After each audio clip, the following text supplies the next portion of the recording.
Hello दोस्तों, नमस्कार। स्वागत है आप सभी लोगों का स्टडी आईक्यू पर। स्टडी आईक्यू के साथ आप लोग जुड़ चुके हैं। मैं शुभम सरथालिया एक और विषय पे एक और टॉपिक पे बात करने के लिए आ गया हूं। दोस्तों, आप चाहें तो इंस्टाग्राम, फेसबुक या टेलीग्राम के माध्यम से मेरे साथ कनेक्ट कर सकते हैं। कोई भी आपका डाउट है, कोई आपकी क्वेरी है, आप उससे पूछ सकते हैं। जिस विषय पे हम बात करने वाले हैं उसका संबंध दरअसल उत्तराखंड राज्य से है। उत्तराखंड राज्य के अंदर भारत का पहला सुगंधित उद्यान यानी कि एरोमेटिक गार्डन सुरभि वाटिका जो है वो बनाया गया है। तो विस्तार से हम समझेंगे क्या है ये सुरभि वाटिका, क्यों इसको बनाया गया है और क्या रेलेवेंस होता है एरोमेटिक गार्डन्स का। उत्तराखंड स्टेट एग्जाम्स की अगर आप तैयारी कर रहे हैं तो आपके लिए बेहतरीन स्मार्ट कोर्सेज स्टडी आईक्यू पे अवेलेबल है। ये कोर्सेज आपको बहुत ज्यादा हेल्प करने वाले हैं आपकी एग्जाम प्रेपरेशन को बेहतर बनाने में। डेफिनेटली इन कोर्सेज में एनरोल करें और अपनी प्रेपरेशन को हमारे साथ स्टडी आईक्यू के साथ बेहतर बनाएं। इन सभी कोर्सेज पर और स्टडी आईक्यू के सारे कोर्सेज पे आपको मिल रही है मैसिव डिस्काउंट्स, क्योंकि दिवाली धमाका सेल जो है वो स्टडी आईक्यू पे आ चुका है। तो डेफिनेटली इस सेल का लाभ उठाएं और बहुत ही डिस्काउंटेड प्राइसेस पे इन कोर्सेज को प्राप्त करें। आर्टिकल कहता है Saurabhi Vatika an aromatic plant garden developed by research wing of Uttarakhand forest department was inaugurated in Lal Kuan area of Nainital district recently. तो हाल ही में उत्तराखंड के नैनीताल जिले का जो लाल कुआं क्षेत्र है वहां पर एरोमेटिक गार्डन सुगंधित पौधों का एक उद्यान जो है, एक वाटिका जो है वो तैयार की गई है, जिसको सोरभी वाटिका जो है वो नाम दिया गया है। किसके द्वारा इसको स्टार्ट किया गया है? Uttarakhand forest department. तो उत्तराखंड वन विभाग का जो अनुसंधान विभाग है उसके द्वारा इस पूरे के पूरे गार्डन को जो है वो डेवलप किया गया, विकसित किया गया है। एरोमेटिक गार्डन सुरभि वाटिका वन अनुसंधान केंद्र लाल कुआं। तो यहाँ पर एरोमेटिक गार्डन, एरोमेटिक आप जानते हैं, एरोमेटिक शब्द बना है अरोमा यानी खुशबू से। Established in an area of 3 acres, the garden has 140 different species of aromatic species from across India. देश भर से करीब 140 विभिन्न प्रजातियों के सुगंधित पौधे जो हैं वो 3 एकड़ से अधिक क्षेत्र में जो है वो स्थापित किए गए। The project was initiated in the year 2018-19 after the approval of Research Advisory Committee in June 2018 with the objective of conservation of various aromatic species. तो 2018-19 में इस परियोजना को मंजूरी मिली थी और तब से ये परियोजना जो है वो शुरू की गई थी। 3 साल का समय लगा है। क्या इस परियोजना का उद्देश्य है? अलग अलग इसके पीछे ऑब्जेक्टिव्स हैं। सबसे पहले कंजर्वेशन ऑफ एरोमेटिक स्पीशीज, जितने भी ये सुगंधित पौधों की प्रजातियां हैं इनके संरक्षण का एक उद्देश्य था।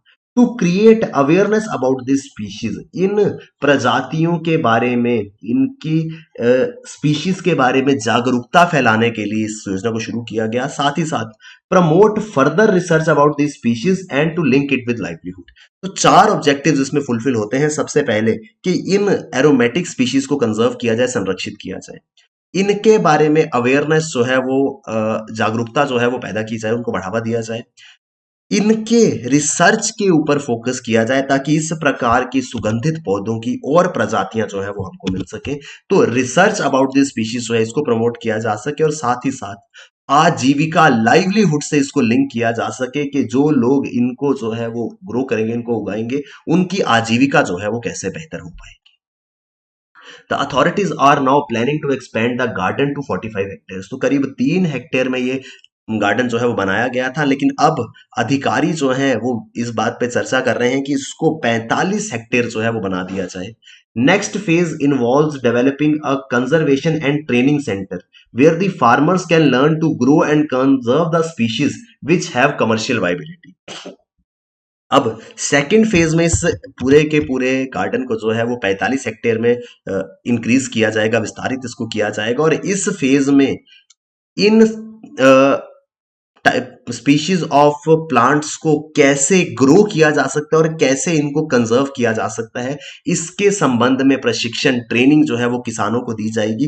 किसान यहाँ पर आकर के सीख सकते हैं कि कैसे ये एरोमेटिक स्पीशीज जो है इनको ग्रो किया जा सकता है और उन सभी स्पीशीज को जिनकी कमर्शियल वायबिलिटी है, यानी कि जिनको मार्केट में सेल किया जा सकता है, उनको उगा करके किसान जो है वो अपने लिए एक एक्स्ट्रा लाइवलीहुड सोर्स जो है वो बना सकता है। The project has been funded under CAMPA, compensatory afforestation fund management and planning authority. तो compensatory forestation and fund management planning authority के द्वारा इसके लिए वित्त पोषित इस योजना को जो है वो किया गया। केंद्र सरकार के अंतर्गत इसको जो है वो फंड प्रोवाइड किया गया। लाल कुआं नैनीताल जिले में मौजूद है। इसको जो है चुना गया था साइट के रूप में कि यहां पर ये गार्डन जो है वो बनाया जाएगा। उसके पीछे भी एक बड़ा स्पेसिफिक सा रीजन था।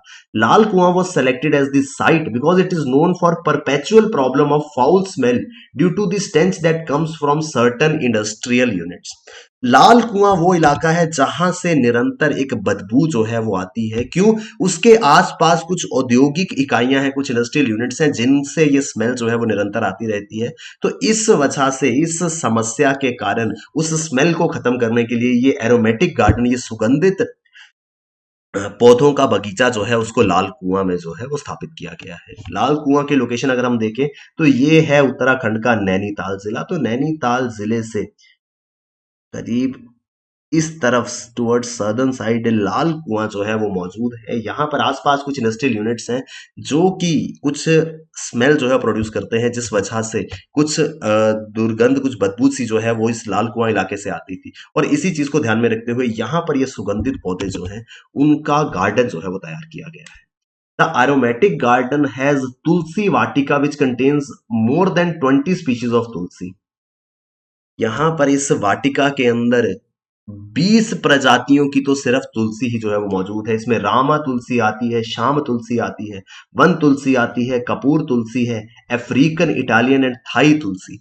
तो अलग अलग प्रजातियों की तुलसी जो है वो यहाँ पर मौजूद है। और तुलसी के अलावा 8 अलग अलग सेक्शंस है। एक सेक्शन तुलसी का है, उसके अलावा 8 अलग अलग सेक्शंस है जो कि एरोमेटिक लीव्स, सुगंधित पौधों, सुगंधित लीव्स वाले पौधे, पत्तियों वाले पौधे जो है यहाँ पर उगाए जा रहे हैं। In future the plants of aromatic species will be distributed to the people of Lal Kuan and the surrounding areas. तो भविष्य में ये भी योजना है कि ये जो सुगंधित पौधे हैं इनको आसपास के लोगों को बांटा जाएगा, इनमें डिस्ट्रीब्यूट जो है वो किया जाएगा। It also has 9 different species of jasmine, 4 different species of हल्दी and 3 different species of ginger. तो जैस्मीन, चमेली के फूल की 9 प्रजातियां हैं, हल्दी की 4 अलग अलग प्रजातियां हैं और अदरक की 3 प्रजातियां जो है वो यहाँ पर मौजूद है। The extract of these aromatic plants are used in cosmetics for flavouring and fragrance purposes. Likewise, these plants are of great utility in spices, pesticides and repellent making। तो ये जितनी भी प्रजातियां हैं सुगंधित पौधों की, एरोमेटिक प्लांट्स की, इनका बहुत ज्यादा इंपॉर्टेंस है। कॉस्मेटिक्स इससे बन सकते हैं, फ्रेग्रेंस के लिए इसका इस्तेमाल किया जाता है, मसाले बनाए जाते हैं, पेस्टिसाइड्स और रिपेलेंट्स को बनाने में इनका इस्तेमाल जो है वो किया जाता है। और अगर किसान जो है इस तरीके के पौधों को उगाना शुरू कर दे तो उसको बेच करके एक अच्छी खासी इनकम जो है वो किसान की हो सकती है। तो इसी चीज को ध्यान में रखते हुए उत्तराखंड के अंदर ये सुरभि वाटिका जो है इसको बनाया गया है। क्या है ये सुरभि वाटिका, क्या इसका इंपॉर्टेंस है और क्या इससे लोगों को फायदा जो है वो मिलेगा, वो हमने डिस्कस करा है। उत्तराखंड स्टेट एग्जाम्स की अगर आप तैयारी कर रहे हैं तो बेहतरीन स्मार्ट कोर्सेज स्टडी IQ पे अवेलेबल है। ये कोर्सेज आपको बहुत ज्यादा हेल्प करने वाले हैं आपकी एग्जाम प्रेपरेशन को बेहतर बनाने में। तो डेफिनेटली इन कोर्सेज में एनरोल करना है। और इन सभी कोर्सेज पर आपको देश के अंदर दिवाली की धूम है। पूरा देश जो है साल का सबसे बड़ा त्योहार मना रहा है और इसी मौके पर दिवाली धमाका सेल जो है वो स्टडी IQ आपके लिए लेकर के आया है। बहुत ही हैवी डिस्काउंट्स आपको सभी कोर्सेज पे जो है वो मिल रहे हैं। दिवाली 30 कोड का इस्तेमाल करें और 8 नवंबर से पहले पहले हमारे इन कोर्सेज में एनरोल करें और अपनी प्रेपरेशन को हमारे साथ स्टडी IQ के साथ बेहतर बनाएं। थैंक यू वेरी मच दोस्तों, all the best, keep working hard, bye bye, take care, जय हिंद।